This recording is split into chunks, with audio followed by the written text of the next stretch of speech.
The laughter started before the judge even finished clearing his throat. It was soft at first, the kind of sound people make when they think they're on the winning side of history. A few chuckles from the gallery, a smirk from the prosecution table.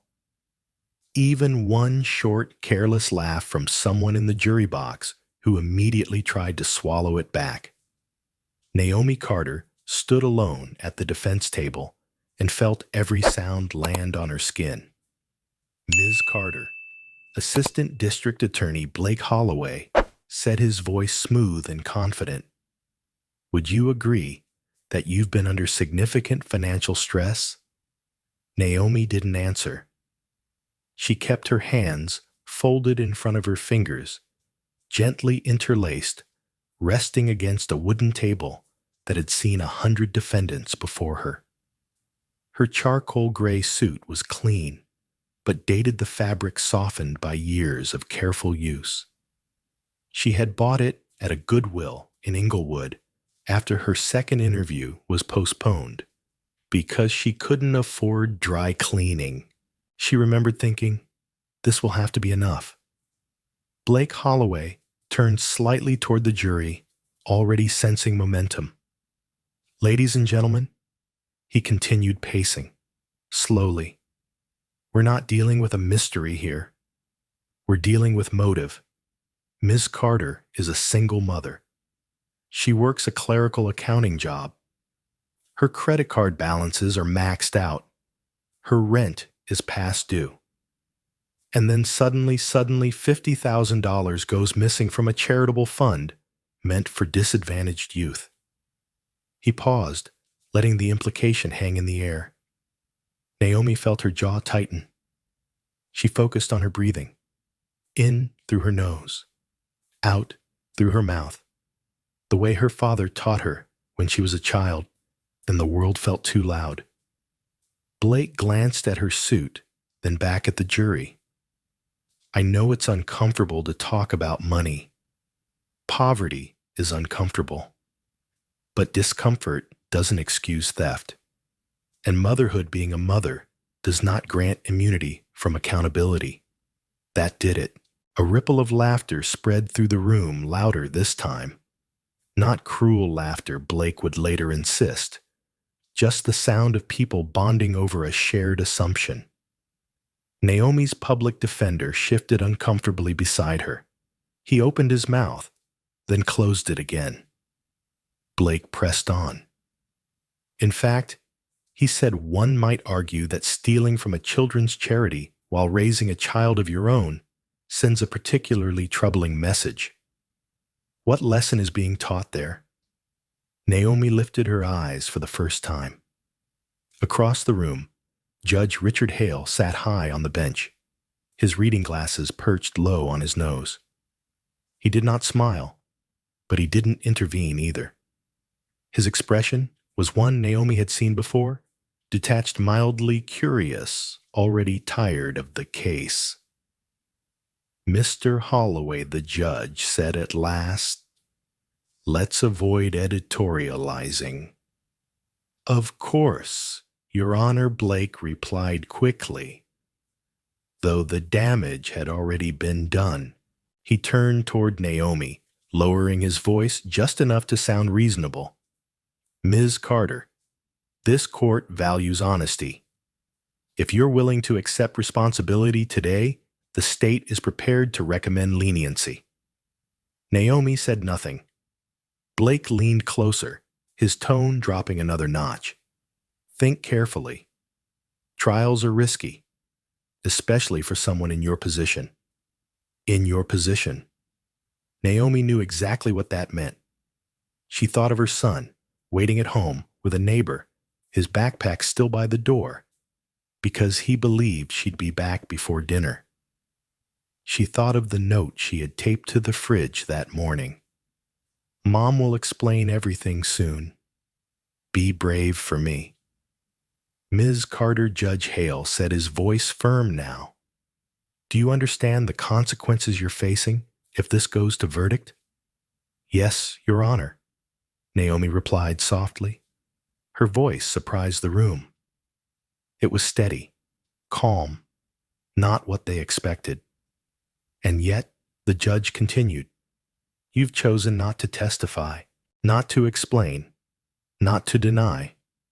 Naomi met his gaze. "That's correct." Blake couldn't hide his smile. He turned to the jury again. "Ladies and gentlemen, silence speaks volumes. It always did for people like him." Naomi lowered her eyes again. She felt the weight of the room pressing in, the certainty settling over everyone except her. They had already written the ending. A struggling black single mother. A neat moral narrative. A conviction that would look good on paper. The bailiff shifted near the wall. A reporter in the second row leaned forward, pen hovering, ready to write the last chapter. "Your Honor," Blake said, checking his watch, "the state is prepared to rest. Unless the defense has something extraordinary to present, I believe the jury has heard all it needs." The word extraordinary hung there, dripping with sarcasm. Naomi felt the familiar heat rise in her chest. Not panic, not fear, but something colder. Focus. She glanced just once at the far corner of the room.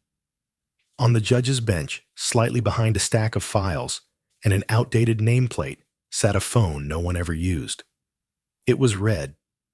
Not bright, but deep, almost burgundy. An old-fashioned landline with a coiled cord and a single button. Naomi had noticed it the first day. Blake followed her gaze and scoffed quietly. "What is it, Miss Carter?" he asked, expecting a miracle. A few people laughed again. Naomi finally spoke. "No," she said. "I'm expecting the truth." Blake shook his head, amused.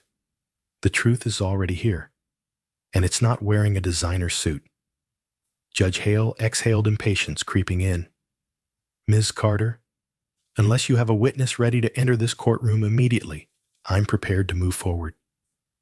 Naomi nodded once. "I understand, Your Honor." The bailiff took a step forward. Then the phone rang. It was sharp, loud, impossible to ignore. Every head in the courtroom turned toward the sound. Judge Hale froze. The color drained from his face so quickly it was almost imperceptible, like a shadow passing over him. He stared at the phone as if it had no right to be making noise. His hand hovered in the air, uncertain. "That line," he said slowly, almost to himself, "is not supposed to ring." Blake's smile faltered. Just a little. The phone rang again. Naomi lifted her chin. She did not smile. She didn't need to. Judge Hale swallowed hard and reached for the receiver. Naomi Carter had learned long before that courtroom that silence made people uncomfortable. They mistook it for weakness, for shame, for guilt. And because they believed that they filled the quiet with their own voices, their own assumptions, their own carelessness. Silence invited them to talk, to explain themselves, to reveal what they thought was hidden. She stood at the defense table and let the room misunderstand her. Blake Holloway mistook her stillness for surrender. He mistook the way she kept her eyes lowered as fear. To him, silence meant he was winning. He had built his career on reading people, or so he believed, and Naomi looked exactly like the kind of defendant who broke under pressure. No outbursts. No protests. Just a woman shrinking in place. He leaned into that belief. "Ms. Carter," he said, adjusting his cuffs as if the case were already over, "you've had every opportunity to explain yourself. The jury has been patient. The court has been fair. But at some point, accountability requires honesty." Naomi didn't look up. Honesty, she thought, had never protected her. She remembered her first job out of community college, sitting in a cubicle that smelled like burnt coffee and copy toner, overhearing conversation she wasn't supposed to hear because no one thought she mattered enough to be careful. She remembered how people spoke freely around her, how numbers were shifted, how temporary fixes became permanent habits. She remembered learning very early that the quiet ones saw everything. Blake took a step closer, not aggressive enough to draw a warning, just close enough to feel invasive. Trials are unpredictable. He continued lowering his voice, especially for someone raising a child alone. Think about what you're risking. There it was, the pivot. Naomi felt the familiar ache settle in her chest, the one that came whenever someone used her motherhood like a weapon. She thought of mornings, packing lunches before sunrise, of nights, balancing spreadsheets with one eye open, while her son slept on the couch beside her. She thought of how carefully she had built a life that could collapse with one bad decision. She said nothing. Judge Richard Hale watched from the bench, his expression unreadable. He had seen defendants plead cry, shout bargain. Naomi did none of it. That unsettled him more than he wanted to admit. Silence disrupted the rhythm of his courtroom. It created space, and space made room for doubt. Ms. Carter, he said the court needs to know whether you understand the seriousness of these proceedings. I do, Your Honor, Naomi replied. Again, calm, clear, no tremor. Blake frowned. Then help yourself. He urged, a trace of irritation breaking through his polished tone. This doesn't have to be difficult. Naomi finally looked at him. Not with anger, not with pleading, just with steady attention. I am helping myself, she said quietly. Blake blinked, caught off guard by the confidence in her voice. For a moment the room shifted. Then he laughed, shaking his head, as if indulging a child. Your Honor, he said, turning away from her. This is what denial looks like. The jury watched closely. Some leaned back, arms crossed. Others avoided Naomi's gaze entirely. One woman in the third row studied Naomi with a furrowed brow, as if trying to reconcile the image in front of her with the story she'd been told. Naomi returned to her silence. She could feel Blake growing bolder, mistaking her restraint for permission. He approached the bench for a sidebar, lowering his voice just enough to seem respectful. Your Honor, the state is prepared to extend a final offer. 5 years instead of 10. Given the breach of trust involved, that's generous. Judge Hale nodded slowly. Ms. Carter, he said your attorney has advised against testifying, but you should understand that refusing this offer carries consequences. Naomi turned slightly, just enough to meet Blake's eyes again. Blake leaned in his voice, barely audible, stripped of its courtroom polish. Take the deal, he whispered. Be home while your kid's still young. Or fight this and let the system do what it does best. Naomi felt the words like a hand closing around her throat. He smiled when she didn't respond. That silence, he added softly, won't protect you. Naomi inhaled slowly, then exhaled. She thought of her father's voice years ago, steady and patient. Never interrupt someone while they're showing you who they are. She let Blake keep talking. He straightened and addressed the court again, louder now. The defendant's refusal to speak speaks volumes. She wants us to believe this was a mistake, an accident. But accidents don't come with overdue bills and desperate circumstances. Naomi felt the weight of every label being placed on her without her consent. Poor, irresponsible, untrustworthy. Dangerous. She let them settle. Across the room, a reporter scribbled furiously, already shaping the headline. Another glanced at Naomi's hands, noting how still they were. No shaking, no fidgeting. The bailiff shifted his stance, anticipating the next command. Judge Hale sighed. "Ms. Carter," he said, "if you have something to present, now would be the time." Naomi nodded once. "I understand." Her attorney leaned toward her, whispering urgently, "Naomi, if you don't say anything, this will go badly." She turned to him, her expression gentle but resolute. "I know." He swallowed, uncertain. Blake watched the exchange with satisfaction. He had seen this before. The moment when fear finally broke through. When defendants realized silence wouldn't save them. But Naomi wasn't afraid of what was happening in that room. She was waiting. Waiting for the moment when the story they had constructed collapsed under its own weight. Waiting for the system to reveal itself fully without interruption. Waiting for the truth to arrive on its own terms. Judge Hale glanced toward the clock, then back to the bench. His patience was thinning. "Ms. Carter," he said, "this court cannot wait indefinitely." Naomi lifted her chin. "I'm not asking you to wait," she said. "I'm asking you to listen." Blake scoffed softly. Judge Hale opened his mouth to respond, and somewhere behind him, just out of sight, a phone sat silent. The sound cut through the courtroom like a blade, sharp, metallic, impossible to ignore. Judge Richard Hale stared at the red phone as if it had materialized out of thin air. For a moment, no one moved. The gallery fell silent. Even the air seemed to still the way it does just before something irreversible happens.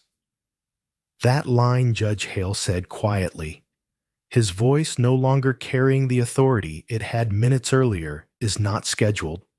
No one laughed this time. The phone rang again. Blake Holloway shifted in his seat, the confidence that had carried him all morning faltering just enough to be noticeable. "Your Honor," he said, forcing a light tone. "It's probably a mistake." These old systems, Judge Hale raised a hand. Not in command. In reflex. His fingers hovered, trembling slightly before he lifted the receiver. The room leaned forward as one. "Judge Hale speaking," he said, clearing his throat. There was a pause, long enough for unease to ripple through the benches. "Yes," the judge said, again softer now. "I understand." Whatever he was hearing was draining the color from his face. The lines around his mouth tightened his jaw, locking as if bracing for impact. Blake stood. "Your Honor, sit down." Judge Hale snapped the words sharp with panic. Blake froze. He had never heard that tone directed at him. Judge Hale pressed a button on the base of the phone. "You're on speaker," he said, his voice unsteady. A man's voice filled the room. Calm. Measured. Unmistakably accustomed to being obeyed. "Good morning, Judge Hale. This is Elliot Monroe." A murmur rippled through the gallery. Reporters exchanged looks. One of them stopped writing entirely. Elliot Monroe. The name carried weight far beyond the walls of that courtroom. Philanthropist. Founder. A man whose foundations funded hospitals, schools, and oversight committees most people never heard about until something went wrong. Judge Hale swallowed. "Mr. Monroe," he said, standing abruptly. "I wasn't informed." "No," Monroe replied evenly. "You weren't, and that judge is part of the problem." Blake's mouth opened, then closed. He glanced toward Naomi for the first time, not with disdain, but with confusion. Monroe continued, "I am currently watching a live feed of your courtroom, along with several members of the Judicial Oversight Council." The words landed heavily. Judge Hale's shoulders sagged, as if the weight of the bench had suddenly doubled. "I'm calling," Monroe said, "because I've just witnessed a woman being publicly humiliated, threatened, and mischaracterized in a proceeding that was never supposed to reach this stage." Blake found his voice. "Your Honor, this is highly irregular."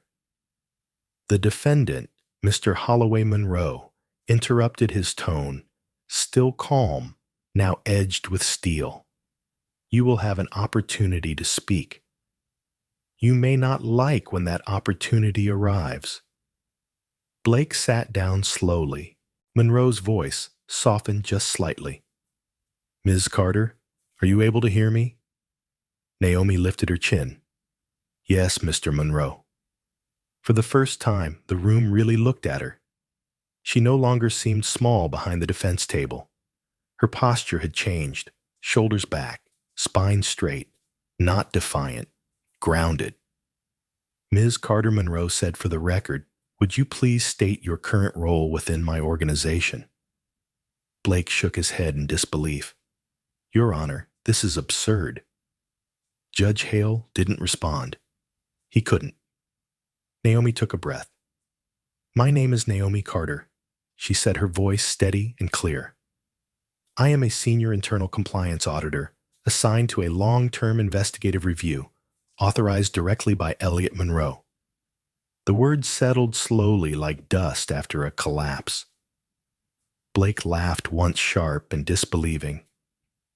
"That's not possible," Monroe replied before Naomi could. "It is not only possible, Mr. Holloway. It is documented." Naomi continued. "For the past 8 months, I have been embedded under a clerical title to assess internal vulnerabilities. The transaction referenced by the state was a controlled compliance test." Blake stood again, his composure cracking. "You're telling this court she committed the act she's accused of?" "Yes," Monroe said. "Under authorization, to determine who would exploit it." Silence roared. Judge Hale sank back into his chair, staring straight ahead. Naomi turned slightly toward the jury. "The $50,000 was never missing," she said. "It was tracked, time-stamped, logged. What followed was the test result." Blake's face had gone pale. "This is a setup." "No," Naomi said calmly. "It's an audit." She looked at Blake then, really looked at him.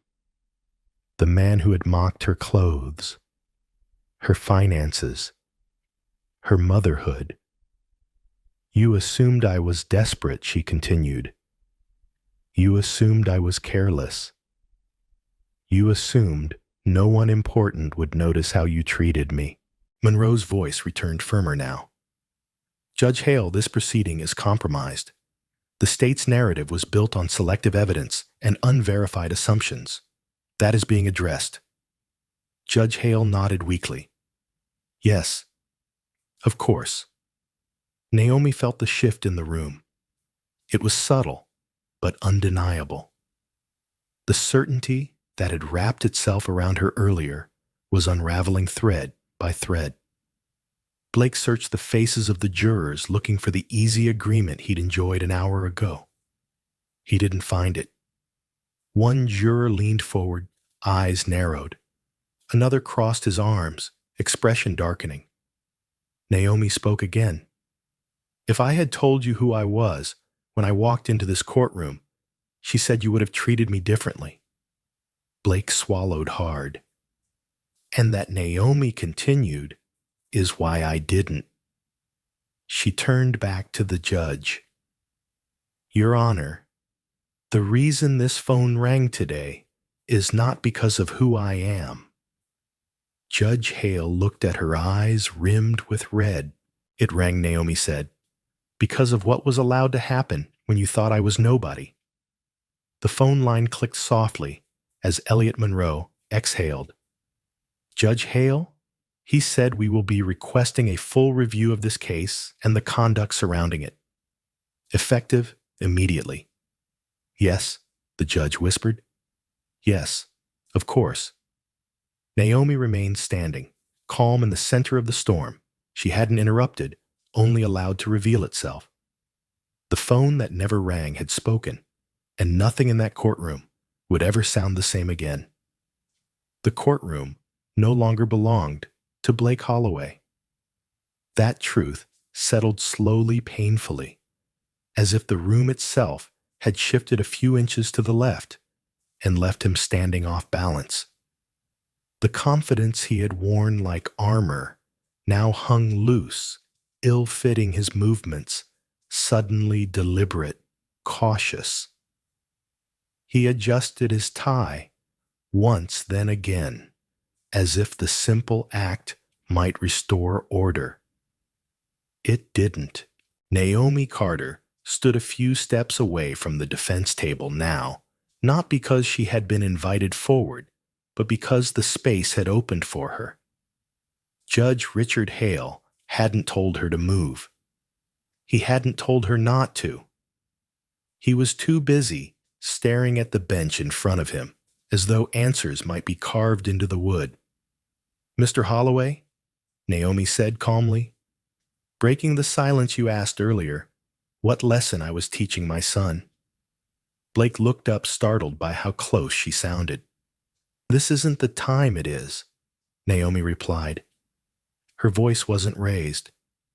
It didn't need to be. Because lessons are taught by example. And right now, you're teaching everyone in this room something. She turned toward the jury, then back to the judge.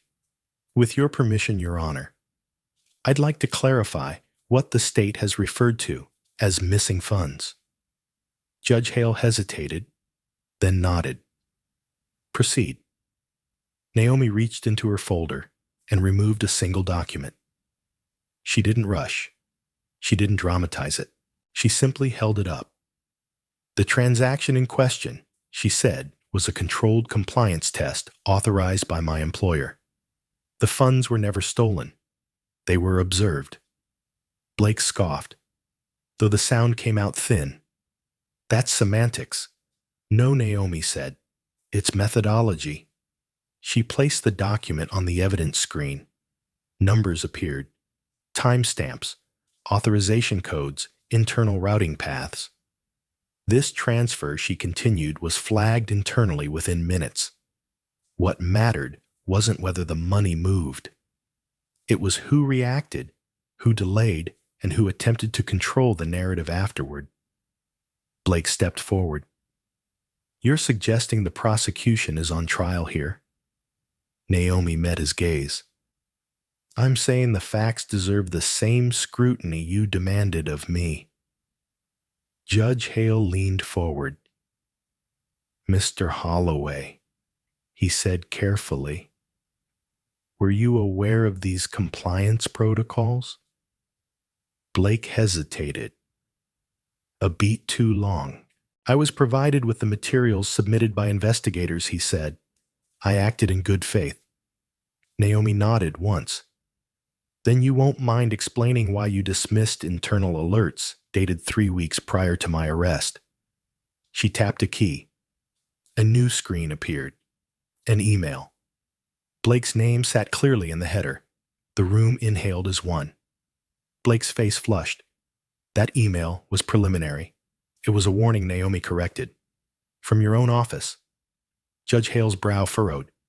Mr. Holloway Blake opened his mouth, closed it, opened it again. "The volume of correspondence didn't prevent you from preparing slides mocking my finances," Naomi said, not unkindly, "or from repeating assumptions that weren't supported by evidence." A murmur rippled through the jury. Naomi turned, slightly angling her body toward them. "When someone fits a story, you already believe you stop asking questions," she said. "You stop verifying. You stop protecting the truth." Blake's voice rose. "This is character assassination." "No," Naomi replied. "This is accountability." The back doors of the courtroom opened quietly. Two uniformed officers stepped inside, followed by a man in a dark suit Naomi recognized from countless internal briefings. Federal oversight. They didn't rush. They didn't announce themselves. They simply stood and waited. Blake noticed them then. His breath caught. Judge Hale straightened. "What is the meaning of this?" One of the officers spoke. "Your Honor, we have a warrant related to an ongoing investigation." Blake laughed sharp and panicked. "This is outrageous. I am an officer of the court." "So was everyone else who believed the rules wouldn't reach them," Naomi said softly. Blake spun toward her. "You set this up." "I observed," she replied. "You acted." The officer stepped forward. "Mr. Holloway, please remain where you are." The words landed like a verdict. Blake looked around the room, searching for support. The jury avoided his eyes. The gallery watched in stunned silence. Judge Hale looked suddenly very old. "You can't do this," Blake said, his voice cracking. "I represent the state." "And the state represents the people," Naomi said. "Including people you assumed no one would defend." The officer reached for Blake's wrist. The sound of the cuffs closing was quiet, final. A collective gasp moved through the room, followed by a stillness so complete it felt reverent. Judge Hale cleared his throat. "The charges against Ms. Carter are dismissed." He finished the words heavy and unavoidable. Naomi exhaled for the first time in what felt like hours. Blake was escorted toward the door, his steps uneven, his earlier swagger gone. Papers slipped from his briefcase and scattered across the floor. Notes highlighted arguments, a photograph of Naomi's apartment circled in red ink. He stopped just short of the exit and looked back at her. "Why?" he asked hoarsely. "Why not tell us who you were?" Naomi met his eyes. There was no triumph there, only clarity. "Because respect that depends on power isn't respect," she said.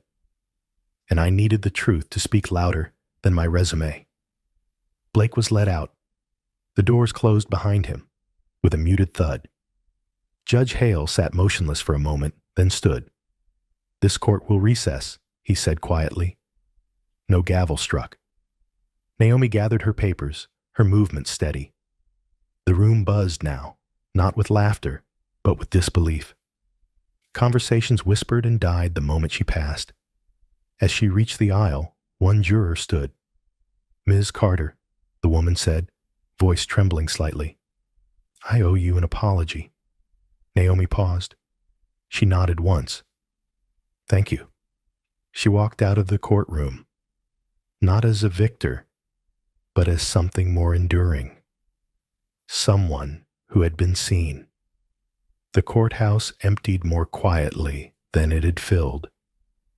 There were no cheers, no raised voices, no dramatic exit. Just the soft shuffle of feet, the click of reporters packing up equipment, the low murmur of conversations that had lost their certainty. Power had made a lot of noise that morning. Dignity didn't need to. Naomi Carter stepped outside into the late afternoon light and paused at the top of the stone steps. The city moved as it always had, cars passing, people walking, a world that rarely stopped long enough to notice justice when it appeared. The air felt different now, lighter, as if something heavy had been lifted not just from her shoulders, but from the space around her. Her phone vibrated in her pocket. She didn't check the news alerts. She didn't read the messages already stacking up from unknown numbers. She scrolled past everything until she found one name. Home. "I'm coming," she said when the call connected. Her voice softened in a way it hadn't all day. "Yes, right now." She hung up and walked down the steps without looking back.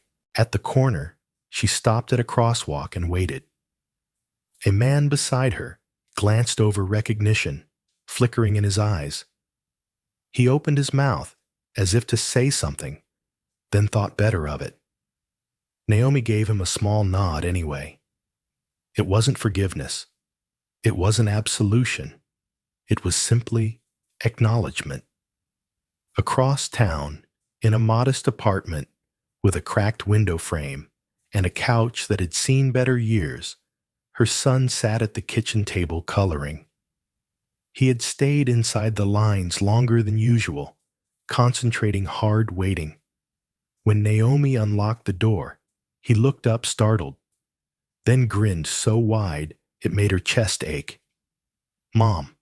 She dropped her bag and knelt, pulling him into her arms. He smelled like crayons and peanut butter. He clung to her shirt like he was afraid she might disappear again. "It's over," she whispered into his hair. "I'm here." He pulled back and studied her face, serious. "Are you in trouble?" Naomi smiled. "No, baby. I told the truth." He nodded, satisfied. That was enough for him. Later that night, after he had fallen asleep on the couch with his head on her lap, Naomi finally turned on the television. Her face filled the screen for a moment, then vanished beneath headlines and talking points. Prosecutor arrested mid-trial. Judicial conduct under review. Single mother cleared after compliance investigation. She muted it. The next few weeks unfolded in waves. Judge Richard Hale announced his early retirement. His statement was brief, careful, heavy, with words like reflection and responsibility. It didn't mention Naomi by name. It didn't have to. Everyone knew. Blake Holloway's fall was faster, louder, charges filed. A press conference that raised more questions than it answered. The man who had once thrived under bright lights now avoided them entirely. Naomi didn't watch any of it. She had no interest in watching someone else's reckoning. Hers was already complete. Elliot Monroe called once, then again, but Naomi returned the call only when she was ready. "You handled yourself with remarkable restraint," he told her. "Not everyone could." Naomi considered that. "Restraint is learned," she said. "So is patience." He paused. "We're making changes." "I know," she replied. "I helped design them." And she had. Within months, the compliance division she had once worked inside quietly and visibly was no longer quiet at all. New protocols, independent reporting channels, safeguards for people who spoke up before the damage became public. Naomi declined promotions that would have moved her far from the work. She accepted the ones that allowed her to stay close to it. The media eventually moved on. It always did. But something else remained. At a community center, not far from her apartment, Naomi stood one evening in front of a small group of people, teachers, nurses, city employees, parents who had taken time off work to sit in folding chairs and listen. She hadn't planned a speech. She never did. "I didn't win because I was powerful," she told them. "I won because I was prepared, and because I refused to become what they expected me to be." A woman in the front row wiped her eyes. A man near the back nodded slowly, arms crossed. Naomi didn't promise them miracles. She didn't offer easy answers. She offered truth and tools and the reminder that dignity wasn't something granted by a courtroom or stripped away by accusation. It was something you carried, even when others tried to take it from you. On a warm evening, a year later, Naomi and her son walked past the courthouse again. He tugged at her hand, pointing up at the building. "That's where you were?" he said. She nodded. "Yes, Did you get scared? Naomi thought about the laughter, the silence, the ringing phone, the way the room had changed when the truth finally spoke.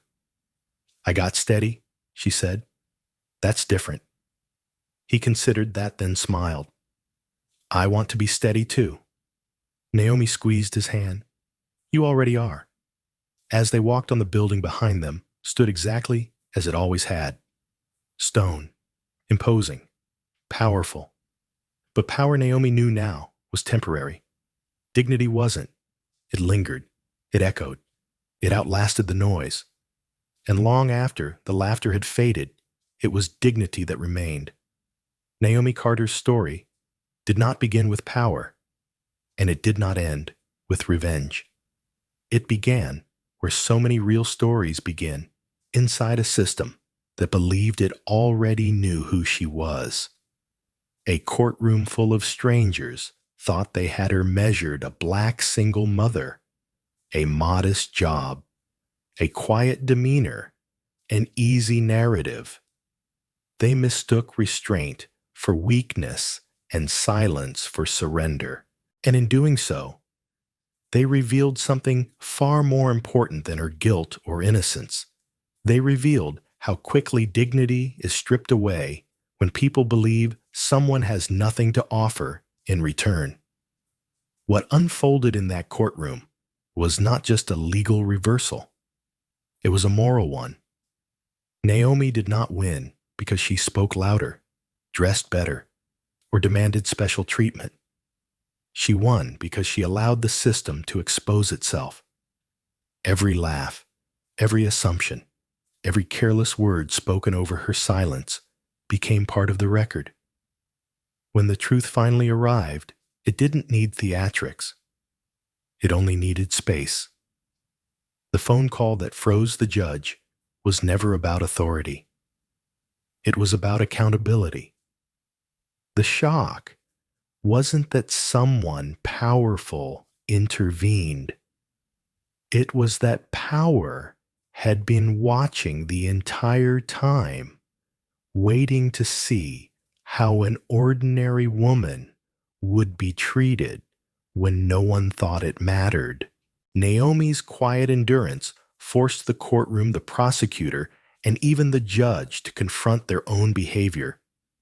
In that moment, the hunter became the defendant, not because Naomi attacked, but because the truth made denial impossible. Her victory did not erase the pain of being humiliated, threatened, or underestimated. It did not undo the fear she felt for her child or the weight of standing alone, but it transformed those experiences into something lasting. Naomi walked out of that courtroom not as a symbol of karma, but as proof that dignity does not require permission. It survives mockery. It outlasts power. And when protected long enough, it reshapes the very systems that tried to crush it.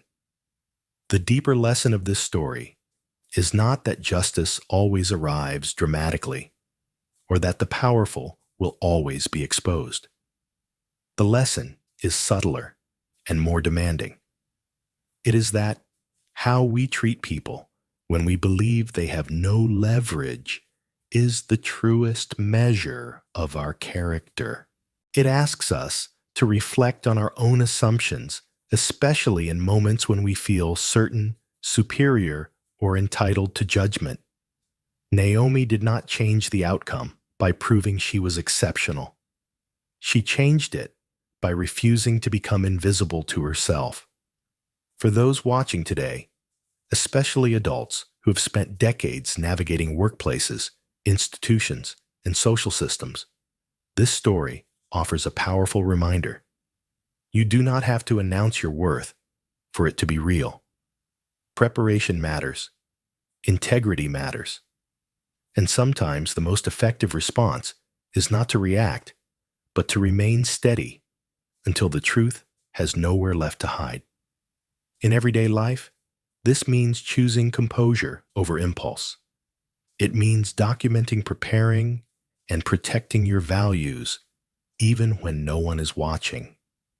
It means recognizing that silence can be strategic, not submissive, and that dignity is something you carry internally, long before it is ever recognized externally.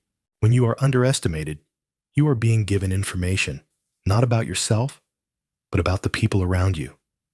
Naomi's story is a reminder that real power is not loud. It does not mock, threaten, or rush to judgment. Real power listens. It observes. And when it finally speaks, it changes everything. If this story resonated with you, if it made you reflect on fairness, character, and the quiet strength required to stand your ground, then consider supporting the channel. Subscribe, stay with us, and help us continue telling stories that challenge assumptions, honor dignity, and remind us that justice is not just about winning cases, but about changing how we see one another. Your support gives us the motivation to bring you more powerful stories like this one.